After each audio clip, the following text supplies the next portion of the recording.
Well, that was a fun one right there. I've said it since the beginning of the season that we want to be playing our best football at the end of the season, and we are right now. We've got a really good team. We went out there and competed. We want to be the more physical team tonight. I think that showed up. I think obviously anybody watching us can say that we've got some really special players on our team, including our quarterback. He was dialed tonight. He was on point. I thought all of our coaches did a great job of preparing these guys and having them ready to go. And that crowd in our student section was absolutely unbelievable. So we're going to need them to show up next week in Vegas. But I told these guys earlier in the season that every one of your goals is still in front of you. And I saw a team that just said for the last several weeks that we're just going to work. And they just did that. They just worked and they put all their goals in front of them. And they focused on one day at a time. And that's what showed up tonight. Start all the way in the back with Matt.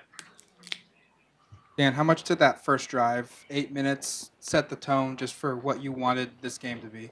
Well, I thought they were just really efficient, and taking what's in front of them. Really proud of those guys to execute. I wasn't anticipating us having a lot of 8-minute drives in this game. I didn't think it would look like that, but it's a great, our guys had a great plan, and our guys executed that plan really well. Right here, second row, second seat in, Al. He held their run game to, I think, 53 net yards. Martinez season low in yardage. Obviously, they've had success running against stack boxes before, but what was working so well for you guys in stopping him and their run game? Yeah, making sure that we didn't have any one-for-ones. They drawed up on offense where if they block you, their middle field safety is the last guy left or your high safety is the last guy left, they're going to gain 5 yards. So we knew we had to strike blocks, separate from blocks, and win those one-on-one battles. And then when you make contact, they have to be knockback tackles, which I thought our guys did a good job of. Second row on the right here, second seat.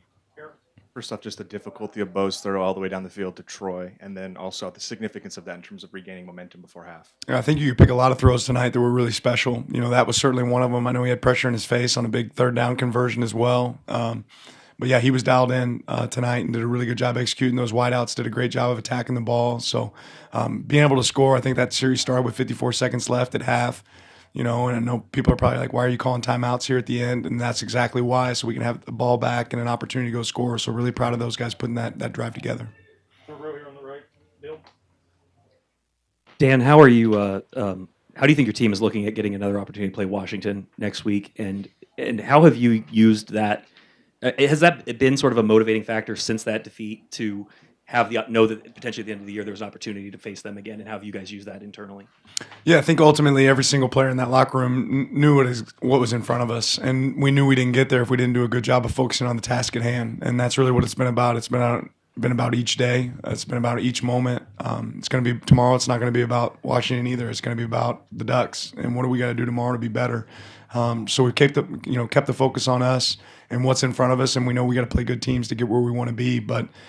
Again, playing our best ball, how can we get better? We talk about a growth mindset in this program. I think we have a bunch of guys that are like, okay, how can I improve? How can I get better? And that showed up tonight. Second row left, Garrett. With Jalil not able to go, I'm just curious what you made of Dante's performance. Obviously, a big play for him at the end, and just what you've made of his season as a whole, just kind of waiting for his chance. Yeah, I'm really proud of the way he played tonight. Obviously, I have to go back and watch the film, but every time I looked out there, he was stuck on somebody, and that's what you want when we ask our guys to play some aggressive coverage at times, and we put those guys on islands. And he performed really well tonight. He competed for the ball when it was in the air. Obviously, that turnover was a huge play. I know he had some aggressive. There's a couple aggressive penalties in there that we want to go coach, but that's gonna happen at times when you ask your guys to play those coverages. Right, Zach. All year you've talked about the need to play a complete game, and obviously that stemmed in part for how this game went last year. How do you think you did tonight in that aspect of the game? Yeah, I thought that was a complete game. We didn't want their return to get an opportunity in special teams. I thought we were able to flip the field when we had to punt the ball. There's certainly some moments in every phase that we can take back, but offensively to go 3 for 3 on the first few drives. I know we ended up kicking a field goal. In one of those, but just to start off hot and to keep that momentum rolling was really impressive. Right left, James.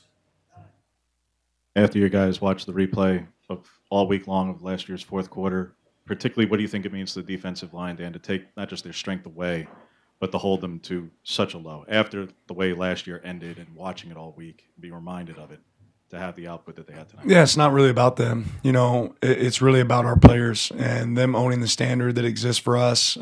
They were motivated coming in this game to put together a great performance, and it's really about building off the last performance we had, and it's going to be about building into the next one. And they certainly take a lot of pride about it, and they've certainly been reminded this last week of what last year looked like, and they didn't want to replicate that. All the way in the back, Matt. You mentioned playing your best football at the end of the year. Where do you feel like you guys have elevated your game to get to that level?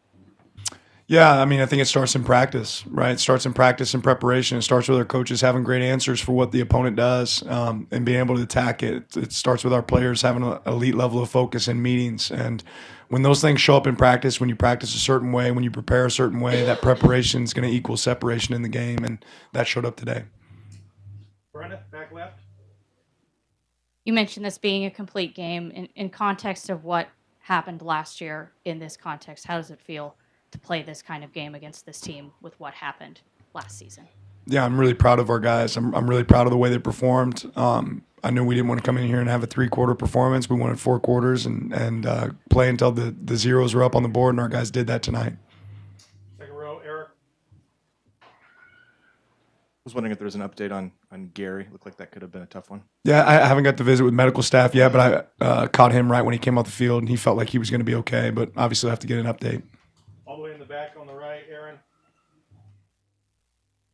What was your reaction when you saw Mateo sack DJ?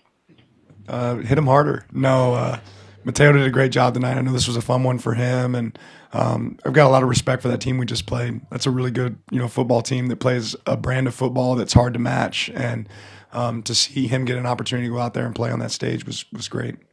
Right, your third row, Bill. When you have a growth mindset, as you talk about, and it's the one-day approach, is reaching the Pac-12 title game something to celebrate, or is it part of the journey to where you're trying to go? It's hard to celebrate in this profession when you're always focused on what's next. I expected us to be here, right? I don't really know what everyone else thought, but I expected us to be in this position because I know what our team's capable of. And we still have some unfinished business. We want to go out there and compete and put our best foot forward. So excited about what's next, but we're going there to for the opportunity to play in a big time game and perform our best. Second row right here on the right. Jeff did a good job tonight of cheating up on the snap and jumping the snap and getting in the backfield. What did you think of the way he played and the way he was able to disrupt that way? Yeah, I'll have to go back and watch the film, but Jeff's a really good player. He's intentional. He watches a ton of film. He studies the quarterback mannerisms. He's dialed into what the cadence is going to look like, and I thought he executed at a high rep tonight. But I'll have to go back and watch it. Second row on the left here, Garrett. I know you spoke a little bit about Bo at the beginning, but I'm just curious on what could be his final game at Autzen, what you kind of made of what he accomplished out there tonight. Elite. I thought our quarterback was elite tonight, and even the moments that he wasn't, protected, he made big time plays for us, which was huge. Back middle. Coach, not only is it just your second season with the program, but to be able to reach the Pac-12 championship in its final season, to you, how special is that on a personal level? Well, it's fun for your team to reach your expectations and play to the level that you think they can play. And I thought our team did that tonight. We're certainly excited to be representing, the Pac-12 in this conference championship game. That's going to be a lot of fun for us, but we want to go there and perform a certain way as well. Back left with a hat. And then we'll move it up to you guys. Coach, it felt like a lot of your offensive success, especially in the passing game, came on curl concepts or comeback routes. Was that something you guys saw on film, or it just something that came with the game plan that Bo found? It's probably a combination of things that we do well and things that we thought fit, based on the coverages they were playing. But, I thought our quarterback did a great job of taking what was there and available. And our wideouts, a lot of those routes are reads. So it's based on the leverage of the DB, and they can, adjust the route based on what kind of leverage they get. Back left, Tyson. After a game where Bo completes 80% of his passes and is more often than not making the right throw, what's a film session with him like? And how does he go about dissecting his performance when, from our perspective, it doesn't seem like he makes that many mistakes? Yeah, well, Bo will be his hardest critic, and that's what makes Bo special, right? He's going to go back and look at all those plays that he knows he could have had or should have had, and he's going to fight to figure out a way to make sure that it happens. And that's why he's playing at such a high level right now. He's a coach out there on the field. So when you have that mindset of how can I get better, that's how you improve. Front left, James. Dan, you're probably going to face Jonathan Smith next year, regardless whether he stays or goes to Michigan State. But the status of this series is still up in the air. You've voiced that you would like to see it continue. Would that include, if it means playing there, moving the Boise State series off and giving up a home game next year in order to keep this series going as soon as next season? Yeah, I'm not involved in those decisions, but I'd love to play this team. And I think this is a great rivalry for the state of Oregon. I think it's a great rivalry for football, and certainly love to keep it going. If we got to put the ball out in the parking lot, that's fine with me. All the way in the back, Matt. It was a short week of prep this week, but the advantage of winning today is you get a normal week of prep next week. Is that a thing? Do you believe in that as an advantage, or just what are your thoughts on that? I think the biggest advantage is it gets us back to a normal week. Last week wasn't a normal week. We had to make some adjustments. You lose kind of like your Monday prep day, and you got to fit a lot into a small window, and this allows us to kind of get back in sync and in schedule with what a typical week looks like. On the right, Aaron. This is a highly emotional game, it being senior night, it's a game that you want to win. There's a lot at stake. I mean, obviously you're wearing the number 4. Everyone's wearing the number 4. Just how did you feel like the guys handled that emotional aspect? And maybe what are you learning from that and taking into next week where there's arguably going to be more noise and more emotion? Well, emotion and passion is really important, but execution is more important. And I think it's all about channeling that energy. Every one of our guys want to go out there and have a great performance, right? And every one of these guys were playing for something more than themselves. They're playing for the seniors. They're playing for Spencer. But they realize the best way to have a performance that's worthy of that praise and honoring those people is to go out there and execute. And that's what I'm really proud of. Trevor, back right. On a similar note, Bo's been your quarterback since your first days here in Eugene. What emotions do you feel over that being his last time walking out of that tunnel at Autzen Stadium? Yeah, it's hard to put into words, man, how I feel about that guy, our growth together, the opportunity to be able to coach such a special young man.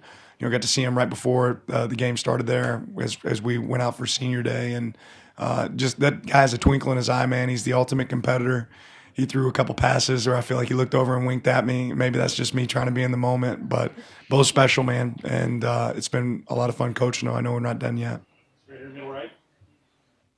Dan, when you got here last year, obviously you wanted to establish a culture. I'm curious, 2 regular seasons in, how do you feel like this particular team has embodied the values that you have for a football team, and kind of what are the barometers that you look at to evaluate that? Yeah, probably look back at our DNA traits. And I told our guys right before we took the field, I've never been around a more connected team. I've never been around a team that's anxious to grow and learn, even from wins as much. I'm excited because I know when I go in the film session here on Sunday with our guys that they're going to sit there and they're going to accept whatever we say as coaches, like we got to improve this or it's going to hurt us. And that's exciting. I talked about being a tough team.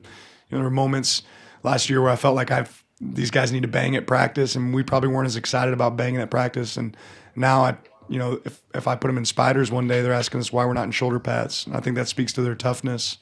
You talk about what these guys put their bodies through, especially this late in the season, to be able to perform what they sacrifice from their family. Thanksgiving was yesterday, and our guys were up here watching film. Our guys were up here preparing for that game. They didn't really have a Thanksgiving, and so I'm really appreciative of the work that they put in. And we talk about most people don't love doing hard things, and our guys love doing hard things, and that's what separates them. Down to 2 more. Front left, James. When corner depth became pretty quickly an issue against Washington during the season, just how far off was Jaleel from playing tonight, and Roderick as well? Time will tell, really, on those guys, but I think that's where it goes back to strength in numbers, for us and what that allows us to have, guys that can go out there and compete. We had a lot of guys that can perform on our team. When their number's called, they're ready to answer that bell. Last question on the back right, Trevor. Evan Williams comes out with a giant club on his hand and still leads the team in tackles. What all went into the decision to wrap that thing up and get him out here today? Yeah, he's tough. He's a kid that wants to go out there and play, perform for his team. But we obviously want to take care of his being safe out there in the field and protecting him at the same time. I'm not sure. Maybe that club helped him make a couple tackles, so we might need to make it a little bigger next week. It's hard to block a guy that's got a big club on their hand. Thanks, Coach. Appreciate you guys. Congrats on the win. Thank you.